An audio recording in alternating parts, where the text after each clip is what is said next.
ഏത് mood, Pulikali mood. അങ്ങനെ നമ്മൾ പുലിക്കളി കാണാനായിട്ട് പോവാണ് കേട്ടോ. MG റോട്ടിൽ നിന്നാണ് ഞാൻ കാണാനായിട്ട് സ്റ്റാർട്ട് ചെയ്തത്. അങ്ങനെ ഇഷ്ടംപോലെ തിക്കും തിരക്കും കാര്യങ്ങളുണ്ടായിരുന്നു. നമ്മൾ ഹാഷ്മി സാറിനെയൊക്കെ കണ്ട്. പിന്നെ പല നിറത്തിലുള്ള പുലികളുണ്ടായിരുന്നു. കുട്ടിപ്പുലി മുതൽ പെൺപുലി, പിന്നെ ആൺപുലി, പണ്ട് പോലെ ഉണ്ടല്ലോ.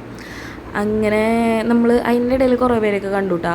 പക്ഷെ അതൊക്കെ വീഡിയോ ക്യാപ്ചർ ആയിട്ടും പറ്റിയില്ല, കാരണം നമ്മൾക്ക് ഭയങ്കര തിരക്കായിരുന്നു. പിന്നെ ഇഷ്ടംപോലെ ടാബ്ലോസ് ഉണ്ട്, അതായത് കോർപ്പറേഷൻകാരുടെ ടാബ്ലോസ് തന്നെ ഇഷ്ടംപോലെ ഉണ്ടായിരുന്നു. അങ്ങനെ പല നിറത്തിലുള്ള പുലി, ഇരുട്ടൊക്കെ ഇപ്പോൾ കാണാനായിട്ട് നല്ല ഭംഗിയായിരുന്നു കേട്ടോ. പിന്നെ ഇങ്ങനെ ജോതി വൈബായിരുന്നു. ആൾ വീഡിയോ എടുക്കുമ്പോൾ സെറ്റായിട്ട് കളിച്ച് നമുക്ക് നല്ല എൻജോയ് അല്ലായിരുന്നു. അങ്ങനെ ഒരാളായിട്ട് നമ്മൾ സെൽഫിയൊക്കെ എടുത്ത്. പിന്നെ ഇങ്ങനെ ആളുടെ കൂടെ ഞാനുണ്ട് പുലിക്കളി കളിച്ചിട്ട് എന്ന് പറഞ്ഞിട്ട് നേരെ ചാടി കയറിയതാണ് കേട്ടോ. ചാതി വൈബ് മനുഷ്യൻ ഇങ്ങനെ ഇപ്പം തന്നെ വൈബാണെങ്കിൽ പണ്ട് എന്തായിരിക്കും വൈബ്. അങ്ങനെ എന്താ ഞാൻ പറഞ്ഞില്ലേ, കോർപ്പറേഷൻകാരുടെ ടവി ചേച്ചിക്ക് ഭയങ്കര നാണായിരുന്നു. എല്ലാവരും ആളുടെ വീഡിയോ എടുത്തിട്ട് നോടണം എന്നിട്ട് ഇതാണ്.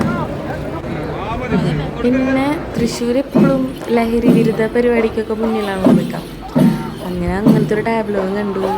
പിന്നെ പുലിക്കളി നിങ്ങളെന്നെ കണ്ടു നോക്ക്. ഞാനിങ്ങനെ വർത്താനം പറയണ നിങ്ങൾ നല്ലതല്ലേ കാണുക.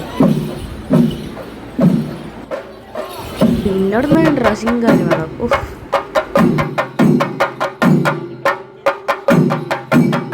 പിന്നെ അവിടെ നിന്ന് അടുത്ത ടാബ്ലോ എന്തുട്ടാ ക്രിയേറ്റിവിറ്റി. ഇത് കലാശകൊട്ടായിട്ടാണ്.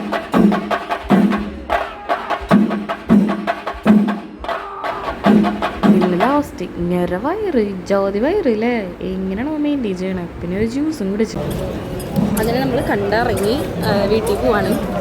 ശരി, ബൈ.